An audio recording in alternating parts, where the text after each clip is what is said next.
Muchas gracias Israel por la introducción, pues como él bien ha dicho, mi nombre es Gonzalo y hoy vamos a tratar el tema de la cruz y el sufrimiento. Ese tema se puede decir de otra manera, como por ejemplo, si Dios existe, ¿por qué existe el sufrimiento en el mundo? O si Dios es amoroso y es poderoso, entonces ¿por qué permite el sufrimiento en el mundo? Y yo creo que es una pregunta bastante legítima, la verdad. Y especialmente en los tiempos que corren, en los cuales estamos en casa, confinados, por un virus que hay fuera, que está matando a miles de personas diariamente a lo largo del mundo. Y esta pregunta, pues, yo creo que es bastante normal que nos salte a la cabeza, ¿no? Porque muchos de vosotros, ya incluso también nosotros, pues, hemos tenido familiares, amigos, gente muy cercana que ha sido afectada por este virus y bueno, no solamente la gente que ha sido afectada por el virus, sino toda la sociedad se ha parado y bueno, los tiempos que vienen después de esto pues no van a ser muy fáciles debido a gran parte a este virus y al sufrimiento que causa. Así que ya os digo, una pregunta muy legítima, muy buena y muy difícil de tratar. La verdad es que yo en los minutos que tengo hoy no planeo contaros todo lo que se ha dicho sobre el sufrimiento a lo largo de toda la historia de la humanidad, eso sería completamente imposible, pero sí que me gustaría daros algunas ideas nuevas, algunas perspectivas diferentes, para que podáis ver, podáis abrir vuestra mente a otras posibilidades y quizás entender mejor la posición cristiana sobre el sufrimiento, ¿no? Yo creo que eso es muy importante y ya os digo, una pregunta muy legítima. Y me gustaría empezar esta charla con algunas estadísticas, ¿vale? En 2017 hubo 400.000 muertos por homicidio. 400.000 muertos por homicidio en 2017. En 2017, el mismo año, hubo el doble de personas que se suicidaron a lo largo del mundo, 800.000 personas. De hecho, el suicidio a lo largo del mundo está en el top 20 de las causas de muerte, así que es un tema muy importante y duro, desgarrador. De hecho, es el 1,4% de las muertes anuales a lo largo del mundo aproximadamente. Algunos datos sobre violaciones. En lo que llevamos de 2020 se han registrado, que después hay muchas más que no se han registrado, pero se han registrado 325.000 violaciones. El terrorismo, la media de bajas o de muertes por terrorismo son de 21.000 personas anuales, pero cuando estalló todo el tema de ISIS, pues llegó hasta 44.000 muertes anuales, contabilizadas, que después habrá bastantes más que no se hayan contabilizado, ¿no? No solamente en tema de muerte y sufrimiento, sino también bullying. Según la UNESCO, en 2018, 1 de cada 3 niños en el mundo sufrió bullying.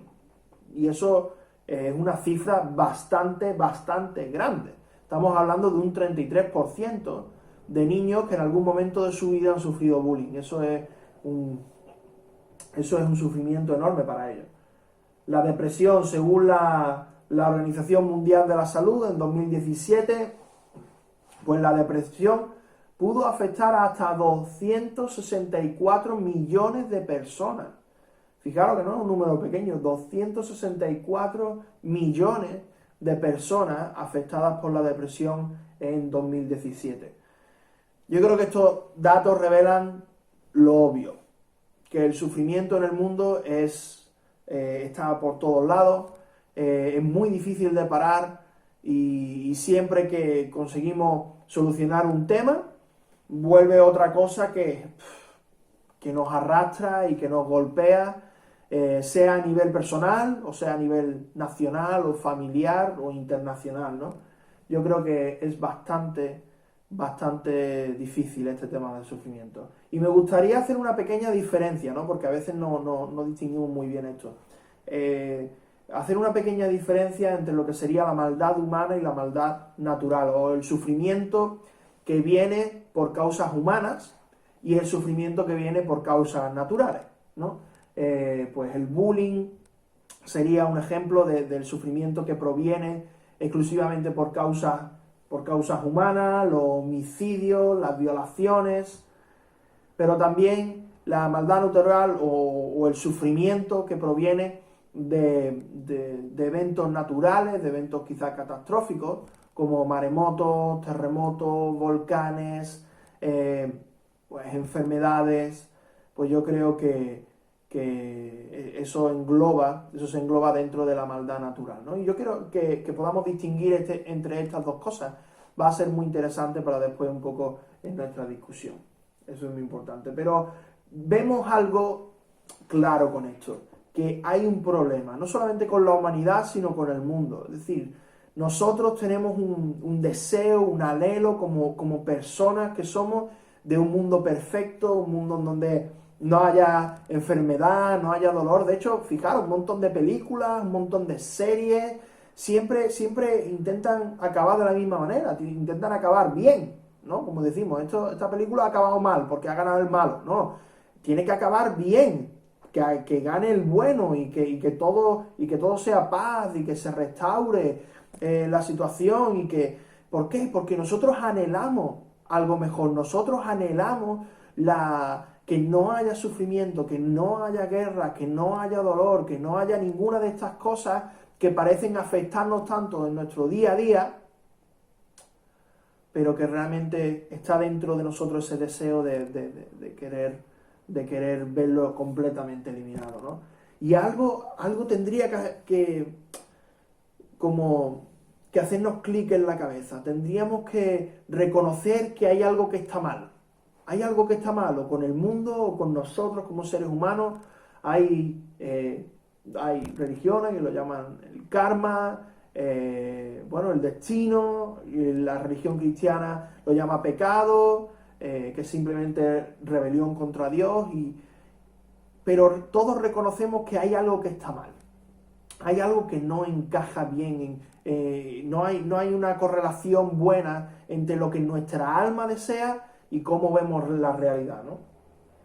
Y me gustaría volver a la pregunta del principio. ¿Por qué Dios va a permitir este tipo de sufrimiento? Sea provocado por un ser humano o sea provocado por la naturaleza, independientemente. ¿Por qué Dios permitiría ese tipo de sufrimiento? Pues me gustaría que pudiéramos hacer dos tipos de distinción, ¿vale? Esto es importante. Me gustaría que pudiéramos distinguir entre el problema lógico y el problema emocional, ¿vale? El problema lógico va a tratar pues con todas las argumentaciones lógicas, con las suposiciones, presuposiciones y todo aquello que se pueda estructurar en una argumentación ordenada, ¿vale? De una manera pues filosófica, podríamos decir, ¿no? Y el problema emocional es aquel problema que el sufrimiento produce en nosotros, esas llagas emocionales, esas heridas emocionales que el sufrimiento produce. Y no tienen por qué estar, están bastante divididas. Uno puede tener solucionado en su mente el problema del sufrimiento de manera lógica y aún así seguir sufriendo de manera emocional. Pero es importante que distingamos entre estas dos cosas, porque no podemos tratarlo todo como si fuera un batiburrillo, sino que tenemos que separarlo para tratarlo de manera independiente y así verlo y tratarlo de una manera adecuada.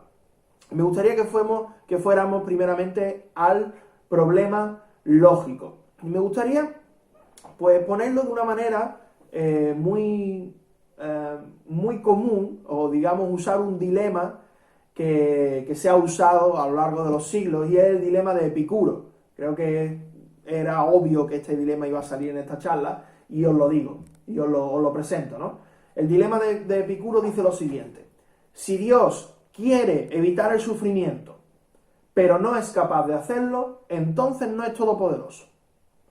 Si Él puede evitar el sufrimiento, pero no quiere, entonces no es bueno. Si Él quiere evitar el sufrimiento y puede hacerlo, entonces, ¿por qué existe el sufrimiento? Y si Él no quiere ni puede evitar el sufrimiento, ¿por qué deberíamos llamarlo Dios?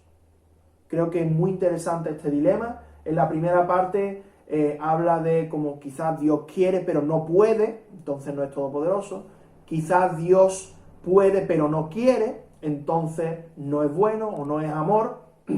Quizás Él puede y quiere, entonces ¿por qué existe el sufrimiento? Y quizás ni quiere ni puede, entonces no deberíamos llamarlo ni Dios, ¿no? Yo creo que la clave está ahí en esa tercera parte. Si Él quiere y puede, ¿por qué existe el sufrimiento? Y yo creo que esa es la pregunta real con la cual estamos tratando hoy, porque bíblicamente o según la postura cristiana, Dios es todopoderoso y Dios es amoroso. Es decir, quiere parar el sufrimiento y puede parar el sufrimiento. ¿Vale? Y eso es muy interesante. Ahora, eso sería desde nuestra perspectiva. Ahora, claro, ¿por qué existe el sufrimiento, no? Me gustaría que fuéramos primeramente a ver 2 o 3 puntos importantes para que tuviéramos algunas cosas claras, ¿vale? Primeramente, la pregunta del sufrimiento no tiene sentido si no existe Dios, ¿ok? ¿Por qué? Os lo voy a explicar de la mejor manera que pueda. Para tú decir que existe el sufrimiento, tienes que decir que el sufrimiento es malo, ¿verdad? Porque nosotros siempre categorizamos, o la gran mayoría de veces, categorizamos el sufrimiento como algo malo. Ahora, si existe algo que es malo, debe existir algo o un estándar, un filtro que nos diga qué es lo que es bueno y qué es lo que es malo, ¿vale? Es decir, si decimos que algo es bueno, de la misma manera, si decimos que algo es bueno, debemos tener un filtro por el cual decir que algo es bueno. Y me gustaría poneros un par de ejemplos, ¿no? Por ejemplo, todos estamos de acuerdo en que lo que hicieron los nazis en Auschwitz fue malo. Todo está mal. Es decir, matar 6 millones de judíos, casi 6 millones de judíos, eso estaba mal, ¿no? Y por otro lado, todos podemos decir que alimentar a los pobres y ayudar a los huérfanos, eso es bueno, ¿no? Todos podemos decir eso. Ahora, el problema no es que estemos de acuerdo, ¿no? Yo creo que aquellos que creen en Dios, que sean cristianos, sean musulmanes, sean lo que sea, creo que todos estamos de acuerdo en esas cosas, que los nazis hicieron algo mal y que la gente que ayuda a otros hace algo bueno, ¿no? Y ese no es el quid de la cuestión. El quid de la cuestión es cuál es tu justificación o cuál es tu filtro para decir que una cosa es buena y que una cosa es mala, ¿vale? Y eso es una cosa súper importante. Porque si tú no tienes una justificación, si tú no tienes un filtro, si tú no tienes un estándar, entonces tú no puedes medir si algo es bueno o algo es malo. Digamos, por ejemplo, que tú ves, hay un ejemplo clásico en esto, ¿no? En la defensa cristiana de la fe. Si tú ves una línea torcida, tú eres capaz de distinguir que esa línea está torcida porque en tu mente tú sabes lo que es la línea recta. Entonces, cuando comparas una línea torcida con una línea recta, tú entiendes que aquello que está torcido está desviado. ¿Pero por qué? ¿Por qué sabes que eso está desviado? Porque tú ya en tu mente entiendes que hay algo que es la línea recta. Y la línea recta en este caso es el estándar por el cual medimos lo torcido. Entonces, con respecto a lo malo y lo bueno, es exactamente igual. Necesitamos un estándar externo a nosotros que nos diga qué es lo que está bien y qué es lo que está mal. Un filtro, una justificación para ello. Y cuando nosotros vamos a este tema, decimos la típica pregunta de si Dios existe, ¿por qué permite el sufrimiento? Pero esta pregunta está mal planteada, esta pregunta no tiene sentido. Porque si tú dices que Dios no existe porque no existe el sufrimiento, tú estás diciendo Dios no existe porque están ocurriendo cosas malas. Ahora la pregunta es, ¿cómo sabes tú qué es lo malo y qué es lo bueno? ¿Cuál es tu principio? ¿Cuál es tu estándar? ¿Cuál es tu filtro? ¿No? Y para nosotros los cristianos está muy claro. La justificación de aquello que es bueno y que es malo es Dios mismo. La naturaleza de Dios nos indica aquello que es bueno y aquello que es malo. Aquello que concuerda con la naturaleza de Dios se categoriza como bueno, y aquello que va en contra de la naturaleza de Dios se categoriza como algo malo, ¿no? Pero si tú preguntas, por ejemplo, a algún amigo que no sea ateísta o sea agnóstico, lo que sea, ¿cuál es la justificación, cuál es el filtro que ellos tienen para decir que algo bueno es que algo es bueno, que algo es malo? Quizá llegaríamos a, bueno, algo es bueno pues porque nos trae algún beneficio, o sea, pragmatismo. Algo es bueno porque ayuda a los demás. Algo es bueno porque culturalmente lo hemos decidido así. Pero eso no son razones objetivas, son razones subjetivas, ¿vale? En todos los casos, incluso si nosotros todos como sociedad decidiéramos que algo que está mal, realmente nosotros decimos que está bien, esa cosa seguiría siendo algo malo. Os voy a poner un ejemplo. En la Alemania nazi, todos decidieron que matar judíos estaba bien. Ahora, tú y yo en el siglo XXI, en el momento que estamos, ¿realmente está bien? Obviamente no. Todo nuestro ser clama en contra de eso. Matar judíos está mal, matar personas está mal. Pero los nazis pensaban que estaba bien. Entonces el consenso cultural que los nazis tenían entre ellos mismos de decidir, de decidir si eso era bueno o era malo, ¿sirve? Obviamente que no sirve. Entonces nosotros necesitamos algo externo al ser humano que nos ayude a ver qué es aquello que está mal y qué es aquello que está bien. Y yo creo que eso es muy importante para nosotros. Por lo tanto, la pregunta no es si Dios existe, por qué existe el sufrimiento, porque no es una pregunta sobre la existencia de Dios, es una pregunta sobre el carácter de Dios, ¿vale? Y esto es muy importante que lo tengamos en cuenta. Primero, Dios tiene que estar dentro de la pregunta, si no la pregunta del sufrimiento no tiene sentido. Segundo, bíblicamente, Dios es nuestro creador. Os doy un versículo de la Biblia en Apocalipsis 4:11 que dice: digno eres, Señor y Dios nuestro, de recibir la gloria, el honor y el poder. Y sigue diciendo: porque tú creaste todas las cosas, y por tu voluntad existe y fueron creadas.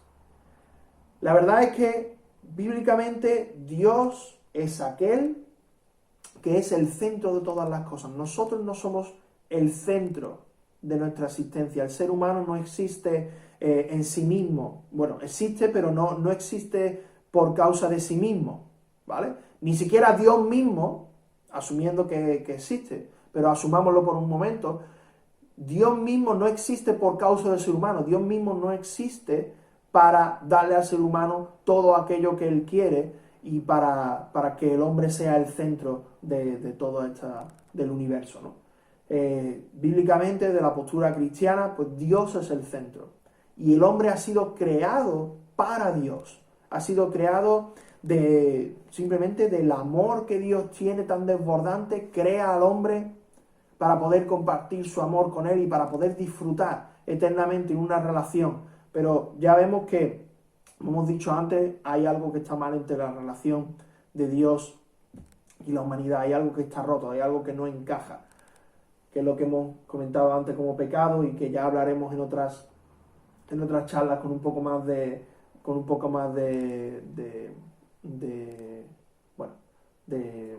tiempo, de atención. Me gustaría deciros una frase de C.S. Lewis que es muy interesante, ¿no?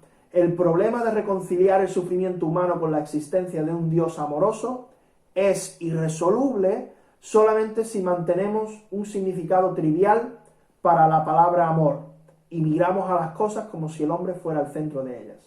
El hombre no es el centro. Dios no existe por causa del hombre, ni siquiera el hombre existe por causa de sí mismo, porque tú creaste todas las cosas y por tu voluntad existen y fueron creadas. Así que cuando tenemos en cuenta el tema del sufrimiento, Dios tiene que estar dentro de la pregunta y Dios es el centro, entonces ya empiezan a cambiar varias cosas, ¿no? Tercero, esto es muy interesante, Dios está más interesado en nuestra vida eterna que en nuestra vida temporal presente. La Biblia habla muy claro sobre esto. La Biblia habla de que va a haber un más allá, en el cual vamos a poder estar siempre con Dios y cerca de Él y disfrutar de su amor por siempre. o vamos a estar separados del amor de Dios por toda la eternidad. Pero fijaros que la Biblia deja muy claro que hay algo más allá de la muerte, ¿no? Y por eso quizás estamos hablando tanto de la resurrección, de un Dios que murió y vivió para contarnos lo que había más allá de la muerte y para darnos seguridad y esperanza en ese sentido. Pero la Biblia deja muy claro que hay algo más allá de la muerte. Entonces vamos a intentar poner esto en perspectiva. Nosotros podemos vivir 80 años, 90 años, 100 años, 110, incluso 120, pero ¿qué son esos 80, 90, 100 años comparados con toda una eternidad? Con un momento en la historia en el cual, pues, yo no comprendo perfectamente la eternidad, no sé ni siquiera cómo va a funcionar el tiempo ahí, pero por lo menos desde la posición cristiana se dice muy claramente y muy tajantemente que hay una eternidad después de la muerte. Y intenta compararlo en tu mente. 100 años, 80 años, algunos viven pues 20, 30, 40, depende del país en donde nazca, en muchos casos. ¿Qué es ese tiempo comparado con la eternidad? No es nada. Entonces, claro, si ponemos esto en perspectiva, nos damos cuenta que Dios, bíblicamente Dios, que ve toda la imagen y ve todo el tiempo y lo ve todo, obviamente le va a dar más importancia a la eternidad que a los años que tenemos aquí en la tierra. Y aunque en ciertas situaciones Dios pueda permitir algo que haga nuestra existencia en estos 60, 70, 80 años un poco más difícil, pero lo más importante es que Él está pensando en la eternidad, Él está pensando en aquello que está más allá de la muerte, que Él asegura que hay algo, ¿no? Y Dios está planteando eso de una manera muy tajante, que lo más importante no es el aquí y el ahora, sino es nuestro estado después de la muerte. Y ahora que sabemos estas tres cosas, ¿no? Que Dios tiene que estar dentro de la pregunta, que Dios bíblicamente es el centro de atención, es el centro del universo, y que Dios está más interesado en nuestro estado eterno, en cómo vamos a pasar o dónde vamos a pasar nuestra eternidad, que ahora mismo en nuestra existencia temporal en el mundo, pues ahora podemos pasar a ver un par de quizás razones, ideas que se plantean para que Dios pueda permitir el sufrimiento. Y quiero hacer una pequeña aclaración antes de seguir. Eso no significa que Dios no se preocupe de nuestro estado temporal ahora, en nuestra vida en la tierra, sino que, claro, lo pones en perspectiva, 80 años contra toda la eternidad, y obviamente Dios va a estar más enfocado en la eternidad. Y yo creo que eso es un concepto muy importante, ¿no? Donde Dios pone el enfoque. Creo que es muy importante que comprendamos eso.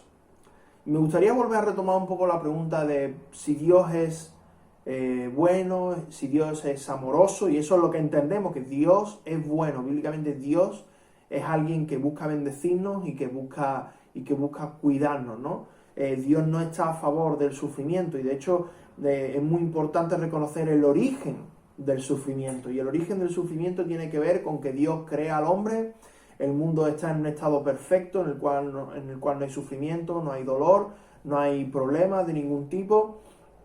Y entonces el hombre decide rebelarse contra Dios, decide pecar contra Dios. ¿Qué significa esa palabra de pecado? Se puede traducir como eso, como rebelarse, se puede traducir como fallar el blanco. A veces se usaba como cuando un arquero estaba practicando y quería tirar a la diana al centro y no daba en el centro. Se puede traducir como no llegar a un cierto nivel. Todas esas son diferentes formas de traducir la palabra pecado, ¿no? Y cuando el hombre peca por voluntad propia, cuando el hombre decide apartarse de Dios de manera voluntaria, Dios respeta esa decisión. Dios respeta esa decisión. Y Dios le da al hombre no solamente la capacidad y la libertad para decidir, sino también la responsabilidad de aceptar las consecuencias por sus decisiones. Y yo creo que eso es muy importante, que Dios no haga seres libres, pero también seres responsables. Y ahí lo que ocurre es que Dios, al apartarse del hombre, al romperse esta relación de intimidad y de perfección que había al principio, pero que ahora el hombre rompe, Dios decide apartarse, y como Dios es la fuente de vida eterna, como Dios es la fuente de todo lo bueno, cuando Dios se va, lo natural empieza a corromperse. De hecho, dice la Biblia que el pecado no solamente nos afecta a nosotros, sino que es de dimensiones cósmicas, afecta hasta la naturaleza, ¿no? Y era muy interesante porque el otro día estaba estudiando algo sobre los virus, precisamente por el tema del coronavirus, y estaba pensando que, claro, si esta idea de que el mundo o la naturaleza va en degradación, deberíamos tener muchos virus que son buenos, que hacen buenas, buenas tareas o cosas que nos ayuden, y otros que son malignos y que poco a poco se van convirtiendo en algo dañino para nosotros, ¿no? Y fijaros, ¿no? Nosotros tenemos un montón de virus en nuestro cuerpo que son muy beneficiosos para nosotros, se llama el viroma. Son buenísimos porque controlan la cantidad de bacterias y el tipo de bacterias que están dentro de nuestro cuerpo. No sé si sabéis, pero hay una bacteria muy pequeñita, E. coli, Escherichia coli, que si tú dejas crecer a esa bacteria de manera durante 2 días, de manera pues cada 20 minutos, como es su tiempo de reproducción, entonces cada 20 minutos, pues si tú dejas que esa bacteria se reprodujera por 2 días completos, esa bacteria produciría unas capas sobre la tierra, primero cubriría toda la tierra, ¿no? Y después sería, digamos, la capa esa sería 8 veces más pesada que la tierra, 8 veces la masa de la tierra. Así que claro, para que eso no ocurra, para que las bacterias no cubran la tierra literalmente, los virus toman un papel muy importante, ¿no? Y aunque hay virus que son muy buenos, muy beneficiosos, pues hay algunos que con el paso del tiempo se han estado degradando y se han estado convirtiendo en algo dañino para la humanidad. Así que ahí podemos ver el origen del sufrimiento en un Dios que crea algo perfecto, pero un hombre que se rebela y que impide que la relación de armonía entre Dios y el hombre siga siendo buena. Entonces ahí tenemos el origen del sufrimiento. Y con esto tengo que enfatizar, ¿no?, que Dios sigue siendo bueno. Dios creó un mundo perfecto. Dios creó el mundo perfecto para nosotros, pero nosotros lo destruimos. Y claro, ahora en esta situación en la cual el hombre tiene que ser responsable, tiene que asumir las consecuencias por su rebelión contra Dios, ¿qué es lo que queda? ¿Cómo puede Dios dirigir la situación y las circunstancias? Bueno, pues Dios tiene muchos recursos, ¿no? Dios sigue siendo bueno, pero es importante que nosotros sepamos que toda su bondad no se va a manifestar ahora en el momento temporal en la tierra en la cual estamos ahora mismo, porque sería imposible. Todavía estamos rotos por dentro, todavía hay cosas que están mal en nuestra relación con Él. Entonces, ¿cuál es ahora mismo en la tierra, cuál es el propósito principal de Dios? Pues fijaros, como dice un filósofo cristiano, el propósito principal de la vida no es la felicidad, sino el conocimiento de Dios. Y lo voy a explicar esto muy rápidamente. Fijaros, en la vida de las personas, lo más importante son las relaciones. Cuando estemos en el lecho de muerte, cuando estemos en nuestra cama, moribundos, a punto de morir, no nos van a preocupar ni las teles, ni los coches, ni el dinero, ni nuestras empresas. Nos va a preocupar nuestra familia, nuestros amigos, las relaciones que hemos tenido. Eso va a ser lo más importante, porque Dios nos ha hecho seres relacionales y lo vemos que en los momentos más importantes, lo que más nos importan son las personas. Son las personas, no son las cosas, son las personas. Y vemos que Dios se presenta a sí mismo como alguien que quiere tener una relación con nosotros, pero fijaos una cosa, porque Dios no es solamente una persona común y corriente, sino que Dios, es la fuente de toda vida, es aquel que tiene, que derrama misericordia, es aquel que es el creador de todo, y por lo tanto la relación con el ser más increíble del universo va a generar en nosotros la relación más satisfactoria que podríamos tener en nuestra existencia. Por eso este filósofo está hablando de cómo el objetivo de la vida no es la felicidad, sino es el conocimiento de Dios. Y nosotros nos centramos mucho en la felicidad, en tener cosas, en hacer esto, en cumplir sueños y todo eso. Pero claro, si vemos que lo más importante para nosotros son las relaciones y vemos que la relación más importante que podríamos tener sería con Dios, entonces ahí tenemos la secuencia lógica para determinar pues, que Dios es aquello que es lo más importante en nuestra vida. De hecho, Dios nos ha creado para Él, como hemos visto antes, ¿no? Que nosotros no somos el centro del universo, sino que Él es el centro y nos ha creado para Él. Y a veces Dios en este mundo en el cual está roto y en el cual no están las cosas completamente bien, Dios sigue siendo bueno, pero a veces va a permitir que suframos ciertas cosas para atraernos hacia Él, para poder llevarnos más cerca suya, para tener una intimidad más grande con Él. No sé si alguno de vosotros ha ido al dentista alguna vez. Yo creo que hay muy poca gente, si no nadie, que le guste ir al dentista. Pero imaginaros un niño de 5 años, ¿no? Que tiene que ir al dentista, no sabe lo que le espera, y tiene que ir al dentista y se sienta en la silla y el doctor empieza ahí a tocarle, manejarle un montón de aparatos dentro de su boca y al niño le duele y empieza a llorar y dice, papá, que me duele, todo eso, y el padre está ahí diciéndole, tranquilo, yo estoy contigo, aquí estamos bien, no te preocupes, pero es necesario que pases por esto, ¿no? Entonces, nosotros a veces somos como ese niño que llora, que no entiende el propósito por el cual sufre, que está en una situación difícil, que quizá a lo mejor, que algunos de nosotros podemos ver a Dios en esa situación, pero a otros no.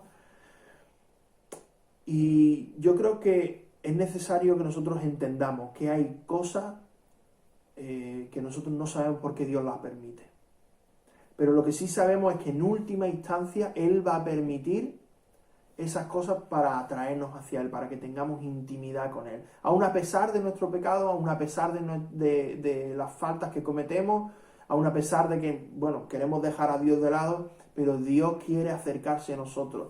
Y muchas veces lo único que nos va a hacer reflexionar y acercarnos a Dios va a ser el sufrimiento. De hecho, quizás muchos de vosotros no estaríais viendo esta charla si no estuvierais confinados en casa, si no tuvierais preguntas con respecto al tema del sufrimiento. Eso es muy importante. Fijaos lo que dice otra vez este filósofo William Lane Craig. Conocer a Dios, la fuente de amor y bondad infinita, es un beneficio incomparable, el cumplimiento de la existencia humana. Y fijaros, si Dios es amoroso, si Dios nos desea bendecirnos y Dios desea que amarnos de una manera completa, lo mejor que nos puede dar es Él mismo. Lo mejor que puede darnos Dios a nosotros es Él mismo, es una relación con Él. Porque si Él es lo más satisfactorio que puede haber, entonces lo mejor es que le tengamos a Él. Y claro, podríamos decir, bueno, vale, ahora quizá puedo llegar a entender tu postura de que, ¿vale? De que bueno, pues nosotros tenemos parte de culpa en el sufrimiento en el mundo, la cual sí que tenemos. Entiendo que Dios en esta situación, que no es la ideal, Dios está usando el sufrimiento para atraerme a Él y para conocerle, pero eso no me ayuda en mi situación personal, pero eso no es algo que me ayude con mi familia, que lo está pasando mal, con mis tíos, con mis padres, con mis abuelos que están en el hospital. Y a mí me gustaría tratar brevemente el tema del problema emocional ahora. Mira, nosotros tenemos que comprender que Dios tiene un propósito con esto. Bíblicamente Dios tiene un propósito y trabaja todas las cosas para bien, sea el coronavirus, a las relaciones familiares. Y sabes que es muy interesante cómo ahora hoy estamos en Viernes Santo. Y hoy es el día en el cual Jesús murió. Y Jesús murió siendo Dios, se hace hombre y viene a morir, por lo que dice la Biblia, por nuestras rebeliones, por nuestras maldades, por nuestros pecados.